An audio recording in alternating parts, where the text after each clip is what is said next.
여러분들 어린 시절부터 사탄을 숭배하는 가정에서 태어나서 자연스럽게 사탄 숭배자 인생을 살게 된 존 라미네즈라는 분입니다. 이분은 사탄교에서 25년간을 헌신하면서 최고의 계급장까지 올라갔어요. 그래서 그는 온갖 주술과 마법으로 사람들의 영혼을 사탄에게 파는 역할을 담당했던 마술사였습니다. 이분의 말씀을 분명히 하죠. 사탄교의 최고의 축제 할로윈데이라고 하잖아요. 많은 사람들이 우리나라 문화에도 할로윈 축제가 이미 자리를 잡았습니다. 할로윈데이가 되면 이태원 전역을 중심으로 해서 우리나라의 각종 번화가들이 활개를 치고 여러 귀신 분장을 한 사람들이 그것이 어떤 의미인지도 모르게 그냥 단순한 축제, 즐거움, 호기심이라고 생각하고 수많은 사람들이 참여를 하고 있는데, 이분이 말하듯이 할로윈데이는 사탄교의 최고의 축제라는 거예요. 그때 사람들에게 저주를 퍼붓고 주술과 마술을 통해서 사람들의 영혼을 사로잡을 수 있는 최고의 날이다. 분명히 말하고 있어요. 사탄교 계급장에 있었던 분이. 사람들은 모르고 있죠. 단순한 그냥 유행인 줄 알고 하는데 그것이 어떤 일인지 알지 못하고 지금 문화는 흘러가고 있습니다. 어쨌든 이분이 참 다행인 것은 25년간 자신은 사탄을 아버지 삼고 주인 삼아서 사람들의 삶을 저주하고 지옥으로 이끌어가는 주술과 마법으로 그렇게 살았어요. 그런데 하나님께서 그런 그를 버리지 않으시고 택하여 주셔서 하나님의 자녀로 삼으셨다는 것입니다. 비록 10수년간 감당할 수 없는 죄를 지었지만 그럼에도 불구하고 하나님은 그 영혼을 다시 주의 품으로 인도해 주셨습니다. 이제는 누구보다 주님을 사랑하고 섬기는 주의 사랑하는 사역자로 이렇게 살고 계시는데요. 이분이 말씀을 하시잖아요. 사탄의 세계는 절대로 인간을 사랑할 수 없다. 속임수일 뿐이지 하나님의 형상대로 지어진 인간을 사탄은 절대로 사랑할 수가 없다. 이렇게 하잖아요. 그리고 이분이 결국은 회복되어 돌아올 수 있었던 것은 예수님 앞에 사탄은 너무나 무능력하더라. 그렇게 자신에게 힘과 권력과 능력을 주었던 사탄을 전적으로 신뢰했는데 예수님의 십자가 앞에 너무나 무기력하게 나뒹굴어진 모습을 보고 가짜였다는 사실을 이분이 확인했다는 거예요. 그 환상을 통해서 하나님께로 다시 회복되어 돌아오는 그 은혜를 얻게 되었다는 것입니다. 여러분, 그렇습니다. 사탄에게는 힘이 없어요. 부족한 우리, 미련한 우리 인간을 좌지우지할 수 있는 능력은 있지만, 그렇지만 하나님을 대적할 수 있는 능력은 없습니다. 그래서 최고의 힘과 능력은 하나님 아버지께 있음을 여러분 꼭 기억하시고, 우리가 어떠한 이유가 되었든지 간에 우리에게 어떤 유혹이 올지라도 절대로 주님을 배신하지 않는 참된 믿음의 성도의 자리를 지키시기를 주님의 이름으로 축원합니다. 지난 한 주간 꽃샘추위로 인해서 매우 움츠려드는 한 주간을 보냈는데요. 그리고 봄철이 되면 늘 꽃샘추위가 기승을 부립니다. 그런데 이 추위를 왜 꽃샘추위라고 하시는지 아십니까? 꽃들이 아름답게 피어나는 것을 시샘에서 찾아온 추위라고 해서 꽃샘추위라고 부른다고. 그런데 정말로 이 꽃샘추위가 한번 휙 몰아치고 가면 그동안 너무나 아름답게 피었던 꽃들이 전부 한순간에 다 떨어져 나가는 것을 볼 수 있어요. 그만큼 매섭고 강력한 바람이 분다는 것입니다. 여러분, 사탄의 존재가 바로 이런 것 같습니다.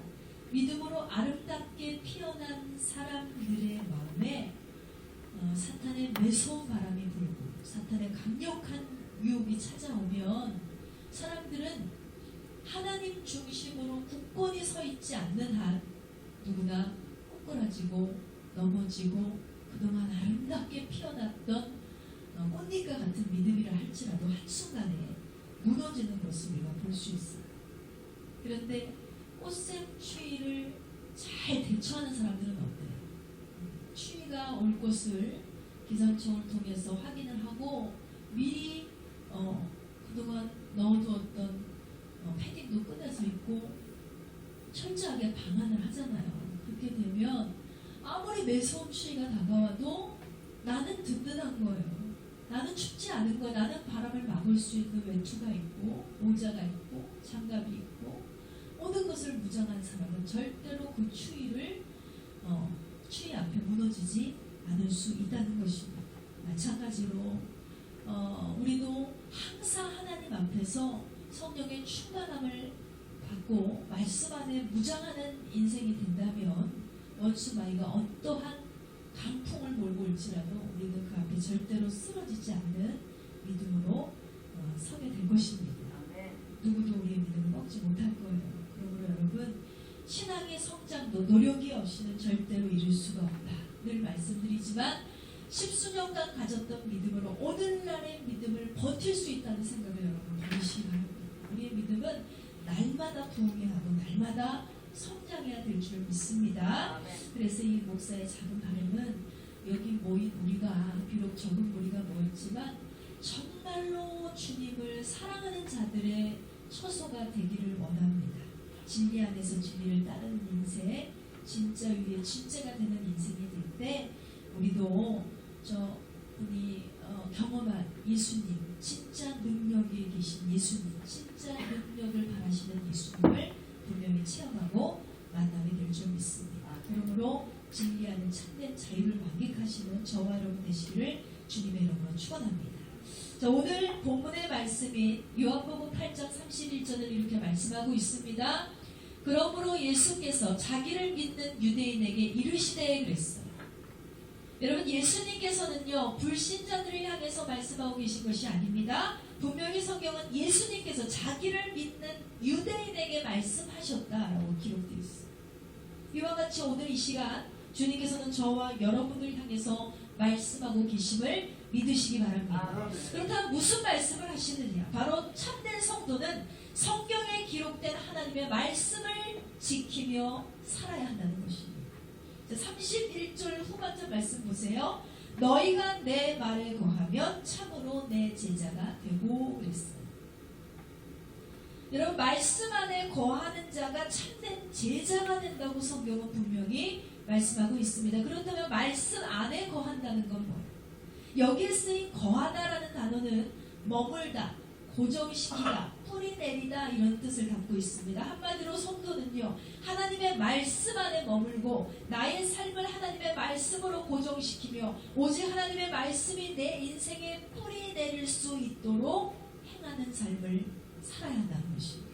이것이 바로 말씀대로 사는 그리스도인들의 모습입니다. 그렇다면 여러분은 어떠세요? 하나님의 말씀을 듣고 하나님의 말씀 앞에 늘 동의하고 계십니까? 아멘으로 믿고 동의하셨다면 그 말씀을 따르고 계십니까?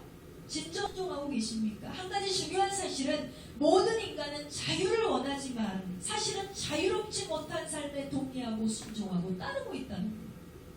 모든 인간이 물질의 노예가 되고 삶의 노예가 되고 날마다 고민합니다. 뭘 고민해요? 무엇을 먹을까? 무엇을 마실까? 무엇을 입을까? 우리는 늘 고민하고 살잖아요. 그런 우리에게 어찌 자유가 허락될 수가 있겠습니까? 평생 우리는요 노예로 사는 거예요.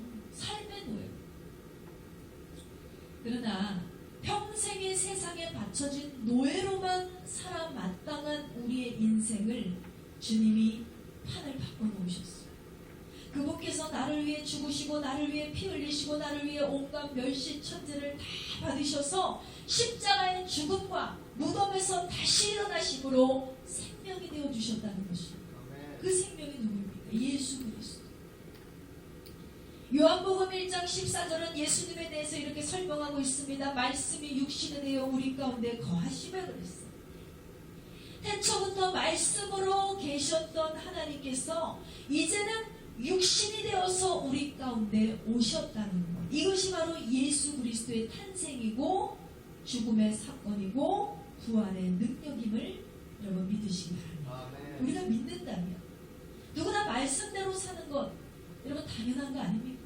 이것을 진짜로 우리가 믿는다면 말씀이 육신으로 오신 그분의 뜻에 순종하는 것이 당연하다는 것.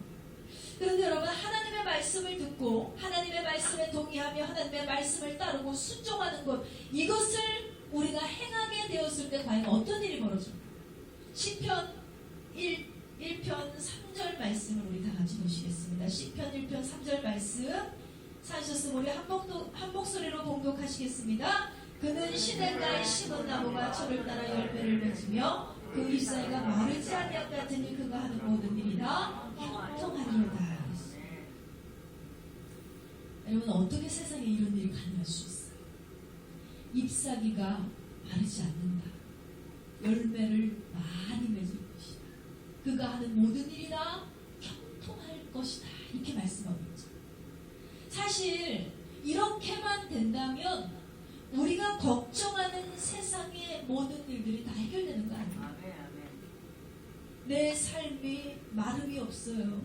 열매가 항상 열려요. 내가 하는 모든 일이 다 형통해요. 다 잘 돼요. 다 성공해요. 이렇게만 된다면 사실 우리가 더 원하는 게 있을까요? 더 원하는 게 없죠. 완벽하잖아요. 이렇게 놀라운 축복이 가능하다는 거예요.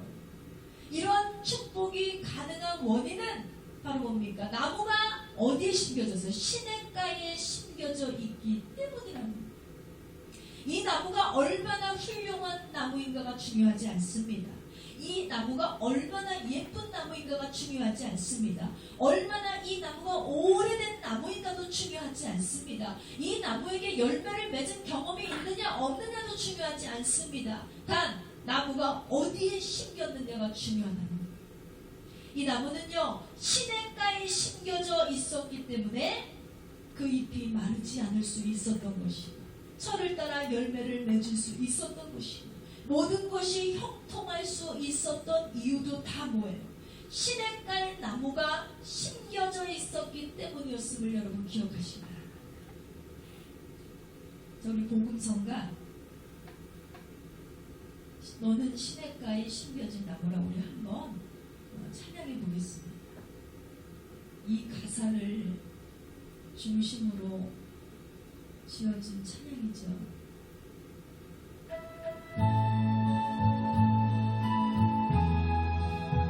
우리는 시냇가에 심겨진 나무와 같이 그런 삶을 살아야 합니다. 예수님에 계신 나무와 같은 삶. 믿음으로 고백하며 찬양하시기 바랍니다. 너는 시냇가에 심은 나무라 하나님의 사랑 안에 믿음 뿌리 내리고 주의 뜻대로 항상 살리라. 주의 시절을 쫓아 구원 열매 맺으며 주의 영화로운 빛 너를 보아리니 주의 뜻대로 항상 살리라. 아멘. 그렇습니다. 여러분 성도는 시냇가에 심겨진 나무처럼 우리가 주님의 뜻대로 하나님의 말씀 가운데 심겨진 삶을 살아갈 때에 비로소 우리의 삶에 철을 따라 열매를 맺을 수 있는 풍성한 은혜, 그리고 줄이고 목마르지 않은 넉넉한 삶, 그리고 우리의 손으로 하는 모든 일들이 만사 형통으로 가득가득 채워지게 될 줄 믿습니다. 이것이 바로 진짜 그리스도인들이 누리게 되는 축복의 결과임을 잊지 마시기 바랍니다. 우리 다 같이 선포하시겠습니다. 말씀 안에서 뿌리를 내리면 나도 형통한 삶을 살 수 있다. 아멘. 할렐루야. 이 사실 꼭 잊지 마시고 오늘도 승리를 향해 도전하시는 저와 여러분 되시기를 주의 이름으로 축원합니다. 자, 그렇다면 우리는 어떻게 하나님의 말씀대로 살아갈 수 있을까요? 첫째로 우리는 하나님의 말씀을 알아야 합니다. 우리가 하나님의 말씀을 알지도 못하면서 어찌 말씀대로 살 수 있겠습니까? 우리 믿는 성도들 중에는 마치 말씀을 많이 아는 것처럼 이야기하시는 분들이 있습니다. 그러나 막상 조금만 들어가 보면 사실은 정확하게 하나님의 말씀을 잘 모르시는 분들이 많아요. 그렇다면 여러분은 어떠십니까? 스스로 하나님의 말씀을 잘 아는 자라고 생각하십니까? 아니면 모른다고 생각하십니까?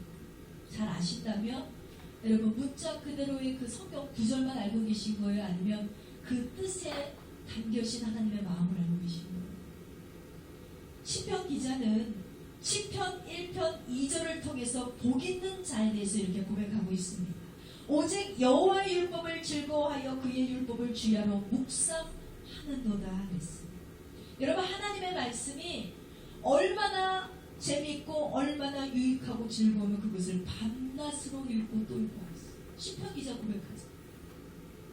주야로 묵상하다. 우리가 재미있는 드라마도 보면 뭡니까? 왜 봐요? 드라마 사람들이 왜 봐요? 재밌어서 보는 거예요. 보다 보니까 내용이 흥미진진하고 뭔가 끌리고 땡기고 재밌으니까 그래서 사람들이 드라마를 보는 거잖아요. 영화도 보면요. 어떤 영화는 시간이 지나서 또 봐도 재밌는 영화가 있어요. 분명히 결론도 알고 내용도 알고 다 알고 이미 본 영화예요. 그런데 한 번 더 봐도 재밌는 영화가 분명히 있더라는 거예요. 왜 그렇습니까? 내용이 너무나 와닿고 흥미진진하기 때문에 사람들은 보고 또 보고 또 봐도 질리지 않고 또다시 드라마를 보고 또다시 영화를 보고 그렇게 즐기는 것입니다. 제가 학창 시절에 우리 학교에서 한참 유행하던 것이 뭐였냐면 만화책을 보는 것이 한참 유행이던 시기가 있었습니다. 친구들끼리 서로 아침마다 다른 만화책을 빌려와요. 그래서 쉬는 시간에 틈만 나면 그 만화책을 다 돌려보는 거예요. 한참 그 만화에 빠져있을 때는 이 쉬는 시간이 왜 이렇게 빨리 지나가는지 몰라요. 너무 아쉬운 거예요. 선생님이 조금이라도 빨리 들어오면 막 원망하는 야속한 생각이 듭니다. 아, 오늘따라 선생님 왜 이렇게 빨리 들어오시는 거예요? 요거 한 장만 넘기면 그 다음에 어떻게 진행이 되는지 너무 궁금한데 선생님이 들어오셔가지고 이거를 또 이 스토리 전개를 멈춰야 되는 거예요. 그것이 너무나 아쉬웠던 기억이 있습니다. 그만큼 뭐예요? 왜 이렇게 만화책이 열정을 해서 애들이 막 20권, 30권씩 빌려와가지고 막 켜켜이 쌓아놓고 막 보잖아요. 왜 그렇습니까? 재밌잖아요. 재미있기 때문에 그렇습니다. 그래서 이 푹 빠져버리면 그 다음 스토리가 너무나 궁금하고 너무나 궁금해서 밤잠도 설치면서까지 만화책을 보고 드라마를 보고 영화를 보는 거예요. 사람들이 책을 보고. 마찬가지입니다. 우리도 하나님의 말씀에 빠져 있다면 이 재미있는 스토리를 더 안 읽고는 견딜 수가 없는 거예요. 또 읽고 또 읽고 또 보고 또 보고. 하나님의 말씀이 너무나 나의 삶에 유익이 되었어. 그런데 정작 우리 그리스도인들은 어때요? 세상의 재미를 찾아서 유익을 찾아서 즐거움을 찾아서 우리는 헤매고 늘 집중하고 있지만 어찌 우리가 그리스도인 때 나서 성경은 또 그렇게 안 보는지 이것이 내 삶에 얼마나 큰 유익을 주고 소망을 주는지 알지 못하기 때문에 많은 사람들이 성경을 덮어둔지 절대로 들여다보지 않고 그렇게 살고 있다는 것이. 이 하나님의 말씀을 읽음으로 내 인생이 어떤 역전승이 펼쳐지게 될지, 이 썩어 문드러진 것 같은 내 삶에 어떤 열매가 열리게 될지를 기대한다면 우리가 어찌 성경책을 펼치지 않을 수가 있겠습니까? 그런데 우리의 마음에 하나님을 향한 기대, 하나님의 말씀에 대한 소망이 없어요. 그래서 하나님 말씀을 가까이 하지 않고 살고 있다는 거죠. 오늘도 교회에 왔더니 본문에 내가 아는 말씀이 적혀있네. 이거 뭐 뻔하지, 내가 한두 번 들었나. 이런 생각을 하면서 마음의 문을 딱 닫아버리면 절대로 하나님의 말씀이 유익으로 들리지가 않아요. 기쁨으로 찾아올 수가 없습니다. 봐도 또 보고, 보고 또 봐도, 듣고 들어도 또 듣고 또 듣고 싶은 이야기가 성경의 말씀이어야 되는, 이런 고백이 안 나오시는 분들은요, 아직 말씀의 묘미를 느끼지 못하신 거예요. 여러분, 기도하시기 바랍니다. 하나님 아버지, 내가 주의 말씀을 헛되이 지나치는 자가 되지 않게 하시고 그냥 흘러가는 물과 같이 흘려보내지 않게 하시고 주의 말씀이 항상 내 삶에, 내 마음에, 내 생각에 임함으로 내 삶에 변화가 시작되는 놀라운 기적을 체험하게 하여 주시옵소서. 여러분, 한동안 우리나라의 한류 열풍으로 한참 전 세계의 주목을 받았던 때가 있었어요. 물론 지금도 그렇지만 코로나의 여파로 지금은 조금 절제가 되었지만 특히나 중국이나 일본 같은 나라는요, 우리나라 한류 스타에 대한 열망이 대단합니다.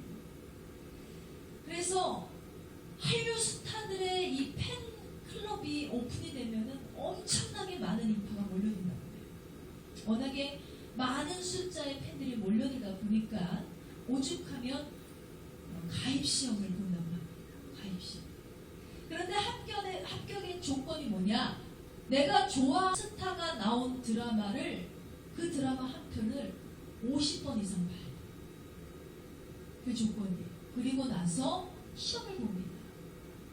팬클럽 가입하기 위해서 시험을 보는데 그 드라마를 틀어주는 거예요. 쭉 틀어주다가 갑자기 딱 끊어버리고 그 다음에 주인공이 할 대사를 한번 해봐, 이렇게 시킨대요. 근데 그 대사를 정확하게 말하지 못하면 팬클럽에 가입할 수가 없어요. 조건, 자격이 안 돼서 탈락이 됩니다. 그 한류 스타들의 팬클럽에 가입하기 위해서 일본에서, 중국에서, 인도네시아에서, 어디에서 수많은 세계에서 우리나라 스타들의 팬클럽에 가입하기 위해서 한 드라마를 50번 이상을 볼 정도로, 그 드라마에 나오는 모든 대사를 달달 외울 정도로 많은 사람들이 집중하고 있다는 거예요. 왜 그렇습니까? 그 스타를 사랑하는 마음이 있기 때문입니다. 그 스타에 대한 모든 것을 알고 싶어요. 팬클럽에 꼭 가입해서 그 사람의 일원이 되고 싶은 것이 마음이 있기 때문에 이 사람들이 거기에 집중하고 이런 열정을 다해서 팬클럽에 가입하는 것입니다. 정말 놀랍죠? 여러분, 근데 좋아하는 연예인, 스타 한 사람의 팬클럽에 가입하기 위해서 이렇게 드라마 50번을 보는 거예요. 대사를 줄줄 외울 만큼 이렇게 열정을 보이는 우리 그리스도인들은요, 우리의 길이요 진리요 생명 되시는 하나님의 말씀을 당연히 이 사람들보다는 더 잘 알아야 되지 않겠습니까? 진짜로 우리가 하나님을 사랑한다면 우리가 저 사람들보다는 더 많이 성경 말씀을 알아야 하고 읽어야 하고 외워야 하고 보고 그래야 하지 않겠습니까? 이처럼 사람은 누구나 자신이 좋아하는 일에 최선을 다하고 열정을 보이고 밤낮을 들여서 온갖 정성과 시간을 쏟게 되어 있는 것입니다. 여러분, 우리가 정말로 주님을 나의 구주로, 나의 구원자로, 메시아로 인정한다면 내 생명의 은인을 향해서 정말 요 정도로 살아서는 안 된다는 거예요. 물론 성경을 달달 외우고 우리가 지식만 충만히 늘어난다고 해서 믿음이 커지는 것은 아닙니다. 그렇지만 분명한 것은 내가 하나님을 사랑한다면 하나님을 너무 알고 싶잖아요. 하나님의 말씀이 너무나 궁금하잖아요. 그래서 우리는 알기를 힘쓰고 애쓰는 마음이 분명히 중요하다는 것을 기억하시기 바랍니다. 그래서 여러분에게 부탁드리고 싶은 것은 성경을 읽으시되 날마다 구석구석 묵상하세요. 괜히 마음을 다잡고 내가 올해는 꼭 성경을 백독해야지 뭘 하면서 시작을 했는데 왜 창세기만 읽다 끝나는 거예요. 그래도 낙심하고 포기하게 되죠. 아유, 역시 지루해 안 되나 봐 나는. 근데 좀 끈기가 있는 사람들은요, 아유 안 되겠다, 내가 자꾸 창세기만 읽다가 끝이게 되니까 이번에는 신약 성경을 좀 읽어봐야겠다 해서 마태복음을 딱 펼쳐서 읽기 시작했는데, 마태복음을 읽다 보면 뭐예요? 누가 누구를 낳고 맨 애 낳았다는 얘기만 있어요. 그 지루한 것도 뭐 이렇게 애를 많이 낳았어요. 족보가 적혀있는. 그러다 보면 또 덮어버립니다. 이러다니까 말씀을 제대로 묵상하지 못할 때가 있습니다. 물론 쭉 읽어나가는 것도 분명히 중요하지만 저는 그 방법보다는 때때마다 하나님이 주시는 말씀과 메시지가 다르기 때문에 그냥 성경 그날 느낌 가는 대로 구석구석을 여러분 찾아서 꼭 묵상을 하시기 바랍니다. 시편 119편 103절을 통해서 시편 기자는 하나님의 말씀에 대한 강력한 기쁨을 이렇게 표현하고 있습니다. 주의 말씀의 맛이 내게 어찌 그리 단지요 내 입에 보다 더 다나이다 그랬습니다. 또 시편 19편 10절에서도 유사한 표현을 했는데요. 금 곧 많은 순금보다 더 사모할 것이며 꿀과 송이꿀보다 더 달도다 그랬습니다. 여러분 시편 기자와 같은 이런 경험을 하신 적이 있으십니까? 저는 한 10년쯤 못 된 것 같아요. 목사 안수를 받기 이전이었으니까 한 30쯤 해왔던 것 같은데, 제가 이 자리에서 3일 동안 금식을 하면서 하나님의 말씀을 묵상한 적이 있습니다. 그때 가정에서 금식을 하면 힘들잖아요. 남들은 다 밥 먹고 있는데 나만 금식해야 되니까 얼마나 그 냄새에 참 이기지 못해요. 그래서 뭐 교회 오면 먹을 것도 없고 할 것도 없고 뭐 할 수 있는 게 뭐예요? 기도 아니면 말씀 보는 것밖에 없어요. 참 좋은 시간이 될 거라고 생각을 하고 제가 이곳에서 말씀을 묵상을 했는데 3일 동안 읽었던 그 말씀이 제 인생에서 가장 큰 은혜와 감동과 깨달음을 주었던 시간이 되었습니다. 정말 그때는요, 시간 가는 줄 모르고 막 말씀을 읽었어요. 너무 정말 이 말씀 시편 기자의 고백과 같이 꿀송이처럼 달고 너무나 먹어도 질리지 않는, 먹어도 부르지 않는, 너무나 만화책, 고등학교 때 만화책 읽었죠. 또 보고 싶고 그 다음에 어떻게 됐는지 그 스토리가 너무나 궁금하고, 그래서 그때는 정말 말씀을 읽는 족족 깨달음을 주셨어요. 한참 그렇게 말씀을 듣다가 한 30분 정도 휴식 시간을 가지면서 저 나름대로 또 찬양을 막 불렀어요. 근데 그때 제가 찬양의 은사를 받았습니다.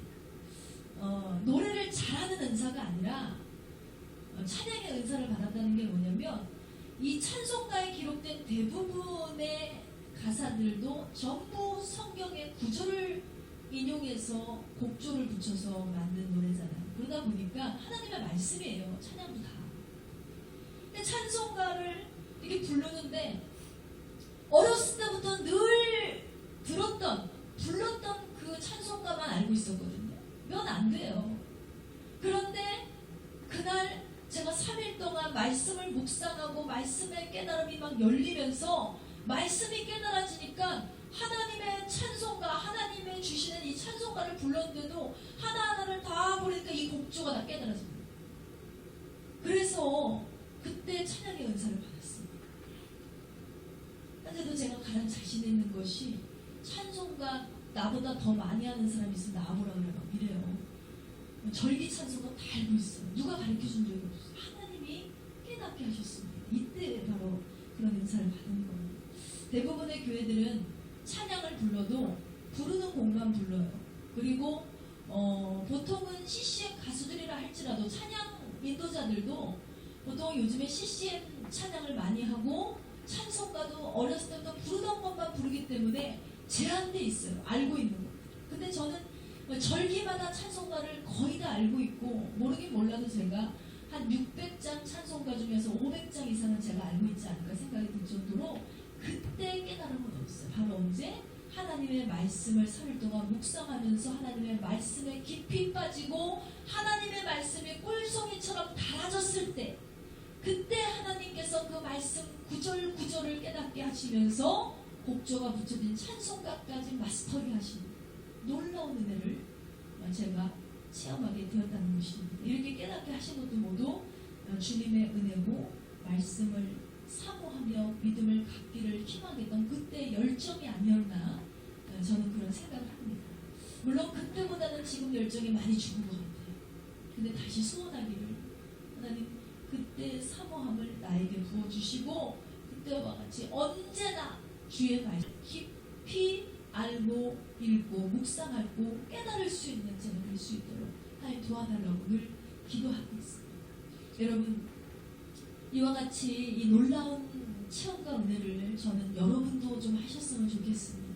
하나님의 말씀이 진정으로 달아지는 날, 하나님의 말씀이 너무나 재밌어서 도저히 성경을 덮을 수가 없는 그날이 저와 여러분에게도 다시 한번 임하게 되기를 주의 이름으로 축원합니다. 자, 베드로전서 2장 2절에서는 사도 베드로 역시 성도들에게 이렇게 권면하고 있습니다. 갓난 아이들같이 순전하고 신령한 젖을 사모해라 그랬어요. 여러분, 배가 고파서 막 우는 아이를 본 적이 있으십니까? 근데 갓난 아기에게 젖을 물리거나 젖병을 물리면 정말 깜짝 놀랄 힘으로 아이들은 젖을 빨아먹습니다. 그래서 세상에서도 뭐예요? 최선을 다하는 사람들에게 어떤 말을 해요? 젖먹던 힘을 다해라, 이런 얘기를 하잖아요. 실제 제가 아이를 낳아보니까 그것을 알겠더라고요. 젖먹던 힘이라는 것이 무엇이었지. 아이에게 젖을 물려보니까 알겠더라고요.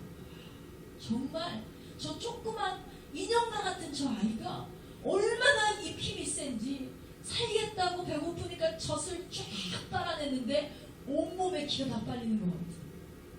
그래서 아이가 젖을 빨아면 산모는요, 땀을 막 흘려요. 기가 다 빨렸어요. 정말로 내 몸 안에 있는 영양분을 싹 빼나가니까 그 정도의 강력한 힘을 가지고 있는 거예요. 오죽하면 젖먹던 힘을 다라는 말이 있겠습니까? 그와 같이 여러분, 우리가요, 하나님을 사모하되 하나님의 말씀을 사모하되 젖먹던 힘을 다하는 심령으로, 젖먹는 힘과 같은 능력으로 우리는 하나님의 말씀을 사모하는 자가 되어야 될 줄 믿습니다. 인간이요, 이렇게 할 수 있는 건 본능이잖아요. 아이들이 뭐 태어나자마자 야 이렇게 엄마 젖을 빨아라고 누가 가르쳐요? 아기들 스스로의 본능이에요. 본능. 정말 신비로운 본능입니다. 그런데 여러분은 과연 무엇을 향해 젖먹던 힘을 다하고 계십니까? 그것이 나를 위함입니까? 하나님을 위함입니까? 그것이 교회를 위함입니까? 아니면 내 자신의 개인의 유익을 위함입니까? 그것이 세상의 일입니까? 아니면 하나님 나라의 일입니까? 무엇을 향해 여러분은 젖먹던 힘을 다하고 계시냐는, 한 가지 확실한 것은 마태복음 6장 33절에 분명히 우리에게 전하고 있습니다. 그런즉 너희는 먼저 그의 나라와 그의 의를 구하라. 그리하면 이 모든 것을 너희에게 더하시리라 그랬습니다. 여러분, 나를 위한 그 무언가는요, 하나님의 일을 우선으로 하게 될 때 하나님께서 덤으로 다 이루어 주신다고 분명히 말씀하고 있습니다. 그러므로 그가 너무나 바쁘다는 이유로 하나님의 말씀을 멀리하며 사셨다면, 너무나 힘들고 지치다는 이유로 하나님의 말씀 사모하기를 멈추고 계셨다면 이제부터라도 다시 하나님의 말씀을 우선으로 하고 젖먹던 힘을 다해 주의 말씀을 사모하는 저와 여러분 되시기를 주님의 이름으로 축원합니다. 자, 둘째로 성도가 하나님의 말씀대로 사는 길은 바로 말씀을 실천하며 사는 것입니다. 시편 1편 1절에서 2절 말씀 나같이 보세요. 복 있는 사람은 악인들의 길을 따르지 아니하며 주인들의 길에 서지 아니하며 오만한 자의 자리에 앉지 아니하고 오직 여호와의 율법을 즐거워하여 그 율법을 주야로 묵상하는도다 그랬습니다. 여러분, 이 말씀을 자세히 살펴보면 복을 받을 수밖에 없는 사람의 행동 지침이 구체적으로 기록되어 있어요. 이 사람은 하나님의 말씀을 단순히 듣고 알고 깨닫는 데 그친 게 아니죠. 삶 속에서 구체적으로 그 말씀을 실천하고 있는 거예요. 보세요. 악인들의 꾀를 따르지 않고 죄인들의 길에 서지 않고 오만 자리에 앉지 않는다. 이게요, 세상을 살다 보면 참 쉽지 않습니다. 100명이 좌편에 있는데 나 혼자 우편에 선다는 것은 결코 쉬운 일이 아닙니다. 1000명이 아니라고 하는데 나 혼자 맞다고 주장하는 것은 정말로 힘든 일이에요. 세계의 문화가 다 그렇다고 하는데 나만 동성애를 인정할 수 없다고 주장할 수 있는 거, 이거 보통 용기가 아니면 우리가 지켜낼 수가 없습니다. 그럼에도 불구하고 뭐예요? 복 있는 자는 한다는 거예요. 소신 있게 자신의 믿음의 정결과 지조를 지키는 신앙, 절대로 타협하지 않는 뚝심 있는 신앙. 여러분, 이것은 보통 소신으로는 할 수가 없는 것입니다. 이와 같은 맥락에서 야고보 사도도 야고보서 1장 22절에서 25절을 통해서 이렇게 말씀하고 있습니다. 너희는 말씀을 행하는 자가 되고 듣기만 하여 자신을 속이는 자가 되지 말라. 누구든지 말씀을 듣고 행하지 아니하면 그는 그걸로 자기의 생긴 얼굴을 보는 사람과 같아서 제 자신을 보고 가서 그 모습이 어떠했는지 곧 잊어버리거니와 자유롭게 하는 온전한 율법을 들여다보고 있는 자는 듣고 잊어버리는 자가 아니요 실천하는 자니 이 사람은 그 행하는 일에 복을 받으리라 그랬습니다. 여러분, 정말 우리가 오랜 시간 동안 신앙생활을 하다 보면요, 말씀을 내가 원하든 안 원하든 많이 듣게 됩니다. 그래서 초등학력조차 갖지 못한 까막눈 할머니들도요, 보면은 말씀을 아주 잘 알고 있어요. 하나님의 말씀 들은 것이 많기 때문에 잘 아는 경우가 많습니다. 그래서 서당계 3년이면 풍어를 읊는다는 말이 있잖아요. 그 말이 뭐예요? 서당에 사는 개도 3년 살다 보면 풍어를 읊을 정도로 그 들은 것이 많다는 거예요. 하물며 만물을 다스리는 권세를 받은 인간이 얼마나 똑똑한지 아세요? 초등학력밖에 나오지 않았어도 하나님의 자녀들, 하나님의 형상을 따라 지어졌기 때문에 사람은 똑똑합니다. 그런데 정식으로 배움의 길이 없었던 할머니나 할아버지는 뭐예요? 그래도 교회 다니시다 보면은 성경 말씀을 줄줄줄줄 외우고 있는 거예요. 잘 아시죠? 깨닫고. 그런데 하나님께서 인간을 가장 이렇게 유능하고 똑똑하게 만드셨음에도 불구하고 우리는 뭐예요? 미련하게 살아요. 너무나 똑똑한 우리지만 우리는 오류를 범할 때가 있습니다. 바로 뭐예요? 자기 자신이 들은 말씀이 많기 때문에 하나님의 말씀을 마치 잘 알고 마치 하나님의 말씀을 따라서 잘 살고 있는 것처럼 착각하며 살고 있다는 것입니다.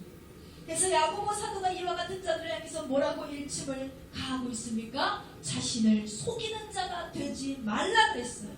말씀을 듣고 행하지도 않으면서 듣기만 하고 마치 잘 지키는 거룩한 성도인 양 그렇게 살지 말라는 거예요. 하나님을 사랑한다고 말하면서 자신을 속이지 말라는 거예요. 하나님 말씀 듣고 행하지도 않으면서 실천하지도 않으면서 순종하지도 않으면서 하나님 사랑한다고 입으로만 나불나불나불 그 속이지 말라는 거예요. 하나님의 율법은 우리를 온전하게 하고 자유롭게 하는 율법이다라고 야고보 사도가 뒷받침하고 있죠. 이렇게 자유로운 온전한 율법을 들여다보고 있는 자는 듣고 잊어버리는 자가 아니다. 실천하는 자다. 이 사람은 그 행하는 일마다 복을 받을 것이다 라고 분명히 말씀하고 있습니다. 여러분, 야고보 사도는요, 진정한 자유를 갈구하는 성도를 향해 분명히 뭐라고 말씀하고 있어요? 말씀을 들었으면 그 말씀을 지켜서 행하라는 거예요. 여러분, 저는 설교를 해오면서 늘 마음의 부담을 느낄 때가 있습니다. 왜냐하면 온전히 실천하지 못하고 온전히 지키지 못하는 말씀을 전해야 될 때가 많잖아요. 저도 사람인데 뭐 말씀을 다 지키고 살겠습니까? 목사도 사람입니다. 그래서 이 단에 설 때마다 부담을 느낄 때가 있어요. 나도 지키지 못한 이 말씀을 어찌 전하리요? 양심의 가책이 느껴졌어요. 그럴 때마다 죄책감으로 이 자리에 섭니다. 그래서 더 기도해요. 하나님, 전하는 자가 되지 않게 하시고 저 역시 듣는 자가 되게 하시고 지켜 능력을 얻을 수 있도록 주님 도와주세요. 기도하거든요. 그래서 우리 아이들을 낳기 전에는 기도원회를 자주 다녔는데 아이들을 기르다 보니까 기도원을 열심히 못 가서 가정에서 평상시에 주옥 같은 목사님들의 메시지가 많잖아요. 많은 목사님들의 설교 말씀을 통해서 저도 듣는 자의 편에 서게 될 때가 많습니다. 듣는 자, 성도의 편에서. 그래서 그 가운데서 하나님이 깨닫게 하시고 회개하게 하시고 회복하게 하시고 듣게 하시고 알게 하시고 그런 시간을 주시는 거예요. 여러분, 이거 중요한 거예요. 항상 우리는 하나님의 말씀을 사모하고 듣고 깨닫고 회개하고 자복하며 감사하는 그런 시간을 분명히 가지란다는 것입니다. 참 안타까운 것은요, 대부분의 성도들이요, 예배 때마다 하나님의 말씀을 들으면서도 말씀을 거의 기억하지 못한다는 거예요. 지난주에 여러분 어떤 말씀 나눴는지 아십니까? 하면은 글쎄 지난주에 성경 구절이 뭐였지? 몇 장이었더라. 기억조차 못해요. 그런데 대부분 뭐 기억하는지 아세요? 영상, 풀어준 영상 기억하고 제가 중간중간에 말씀드린 스토리는 기억하는 경우가 많습니다. 왜냐하면 그게 좀 재밌잖아요. 기억에 남는. 이상하게 하나님의 말씀만 기억이 안 나. 근데 영상 스토리만 기억나. 여러분, 이랬습니까? 이거 분명히 잘못된 것입니다. 여러분, 하나님의 말씀만이 저와 여러분의 삶을 변화시킬 수 있다는 사실을 여러분 기억하시기 바랍니다. 바로 말씀이 능력이 되고 우리의 힘이 되고 위로가 될 수 있음을 기억하시고 말씀을 못되게 해방하는 원수마귀를 물리치고 나아가는 저와 여러분 되시기를 주님의 이름으로 축원합니다. 우리도 듣지 못하게 하고 기억나지 못하게 해요. 들었는데 기억이 안 나서 실천할 수가 없어요. 이것은 분명히 마귀의 전략이에요. 왜? 복 있는 자가 되지 못하게 하기 위해서.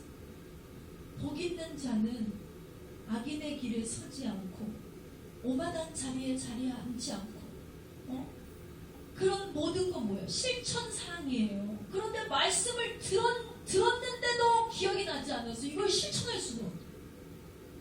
결국 복 있는 자가 되지 못하게 하기 위해서 사탄은 우리로 하여금 하나님의 말씀을 못 듣도록 기억나지 않도록 해방하는 것입니다.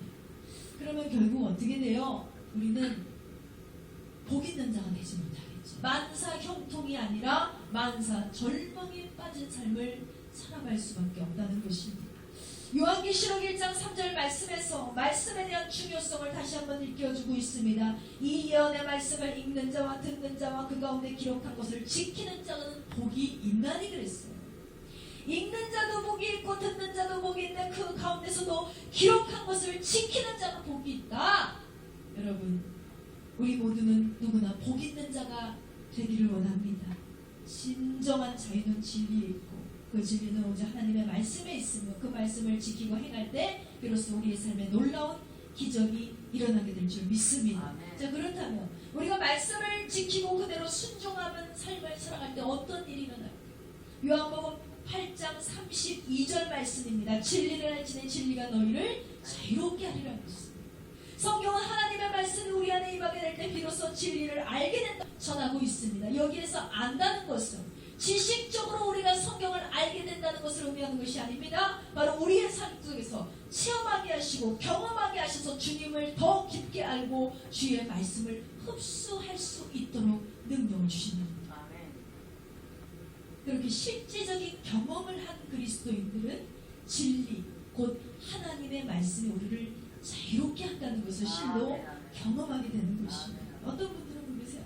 목사님, 저는 지금도요 무척 자유롭습니다. 전 매인 것이 없어요. 나는요 육체도 자유롭고 생각도 자유롭고 어디에도 매이지 않았는데 더 이상의 무슨 자유가 필요하겠습니까?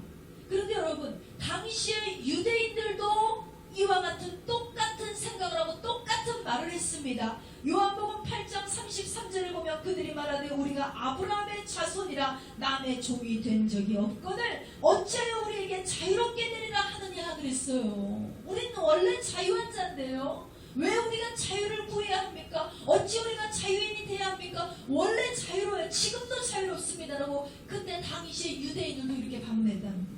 그러자 예수님께서 저들에게 이렇게 말씀하셨습니다. 요한복음 8장 34절 말씀에 예수께서 대답하시되 진실로 진실로 너희에게 이르노니 죄를 범하는 자마다 죄의 종이라 그러셨어요. 그렇습니다, 여러분. 주님께서는 죄를 범하는 자마다 죄의 종이라고 하시면서 너희는 여전히 죄의 속박과 굴레 아래 종속되어 있다고 이렇게 말씀하십니다. 너희가 자유한 것 같으나 사실은 자유한 자들이 아니다. 너희는 죄의 굴레가 되어 있고 너희는 종속되어 있고 너희는 여전히 죄의 노예로 살고 있다는 거예요. 이 말씀을 읽은 여러분에게 저는 다시 한번 묻고 싶습니다. 여러분 진정한 자유이십니까? 여러분 자유를 찾으셨어요? 우리가 버리지 못하고 비우지 못하고 낮추지 못해서 자기 애를 향한 자기 집착에 빠질 때가 얼마나 많은지, 그 집착은 결국 중독으로 이어지고 어떤 사람은 그것을 돈 모으는 취미로, 어떤 사람은 수백 켤레의 신발을 사는 취미로 자신의 만족을 찾으려 하고 있습니다. 또 어떤 사람은요 로또를 사는 취미로 살고 있습니다. 뿐만 아니라 어떤 사람은 평소에는 아주 평안하다가도 과거의 어떤 상처만 꺼내면 자신의 삶이 모두 무너지는 것 같은 고통을 느낄 거예요. 이것도 뭡니까? 상처로부터 그 사람은 자유롭지 못합니다. 어떤 사람은 지난 실패로 인해서 발목이 잡혀서 어떤 곳에도 도전하지 못합니다. 사람도 만나지 못하고 일도 하지 못하고 실패에 의해서 갇혀서 두려움에 갇혀있는 거예요. 또 어떤 이는 분노에 매이고 어떤 이는 중독에 매이고 어떤 이는 집착에 매이고 어떤 이는 그렇게 매이다가 자살까지 하는 거죠. 항상 또 우리가 뭐예요? 세상에 매어 산다는 게 뭐예요? 걱정, 근심, 염려가 계속해서 나를 치고 올라옵니다. 그로 인한 실망과 그로 인한 분노와 그로 인한 내 인생은 뭐예요? 자유롭지가 못합니다. 그런 우리를 향해 주님이 이렇게 말씀하십니다. 요한복음 8장 36절 말씀에 그러므로 아들이 너희를 자유롭게 하면 너희가 참으로 자유로우리라 하겠습니다. 할렐루야. 그렇습니다, 여러분. 우리가 이 땅을 사는 동안 자유를 누릴 수 있는 길은 오직 예수 그리스도를 믿는 힘에 있음을 기억하시기 바랍니다. 하나님의 말씀이 우리 안에 임하고 우리가 그 말씀 안에 거할 때 그 말씀대로 살아낼 때 그때가 바로 저와 여러분에게 진짜 자유가 허락된다는 것입니다. 갈라디아서 5장 1절은 다시 한번 우리가 얻게 될 자유에 대해서 강조하고 있습니다. 다 같이 한 목소리로 봉독하시겠습니다. 그리스도께서 우리를 자유롭게 하시려고 자유를 주셨으니 그러므로 굳건하게 서서 다시는 종의 멍에를 매지 마라 그랬습니다. 그렇습니다, 여러분. 진짜 주님이 찾으시는 성도는요, 하나님의 말씀을 듣고 하나님의 말씀을 깨달으며 하나님의 말씀대로 살고 그 말씀으로 인해서 자유를 누리는 것입니다. 자유예요. 어떠한 환경이 찾아와봐라 내가 넘어지나, 어떠한 슬픔이 찾아와봐라 내가 뒤로 물러가나, 마음이 평안하고 기쁘고 행복하고 만족스러워. 이것이 바로 성도의 삶이고 의의 길이며 천국으로 가는 구원의 완성임을 믿으시기 바랍니다. 아멘. 자, 말씀의 결론을 맺기로 합니다. 사랑하는 성도 여러분, 미국에는요 거북이 크리스천이 많다고 합니다. 허기를 잘 견디는 거북이를 빗대서 한 표현인데요, 새는요 19일 동안 아무것도 먹지 않아도 버틸 수가 있다. 그런데 이 19일이 딱 지나면 새는 더 이상 견디지 못하고 죽어버립니다. 그런데 사람은 얼마 버틸 수 있는지 아세요? 아무것도 안 먹고 12일을 평균적으로 버틸 수 있다고 합니다. 그런데 개는 20일 버텨요. 우리가 개보다 못 버텨요. 얼마 전에 어린 20대 초반의 두 부부가 7개월 된 어린 영아를 무한 방치해서 이 아이가 굶주림과 두려움 속에 떨다가 울고 지쳐서 사망에 이른 사건이 있습니다. 그걸 보니까 얼마나 방치했냐면 일주일을 방치했어요. 일주일 동안 부모가 찾아가지도 않고 먹을 것도 주지 않고 아이를 혼자 내버려둬서 아이는 사망했습니다. 그러니까 평균적으로 인간이 아무것도 먹지 않고 12일을 버틸 수 있다 해도 어린아이들은 훨씬 더 못 버티는 가운데 어린 아이들과 어른들이 버티기 힘든 이 굶주림, 지구상에서 가장 잘 굶는 피조물을 하나님이 하나 만드셨는데 그것이 바로 거북이에요. 거북이는 무려 500일 동안 아무것도 물 한 모금도 마시지 않고도 버틸 수가 있다고 합니다. 그래서 이 같은 거북이에게 빗대서 하나님의 말씀을 먹지 않고도 오랫동안 버틸 수 있는 성도를 바로 거북이 크리스천이라고 부르는 것입니다. 어떻습니까, 여러분? 여러분은 거북이 크리스천이 아닙니까?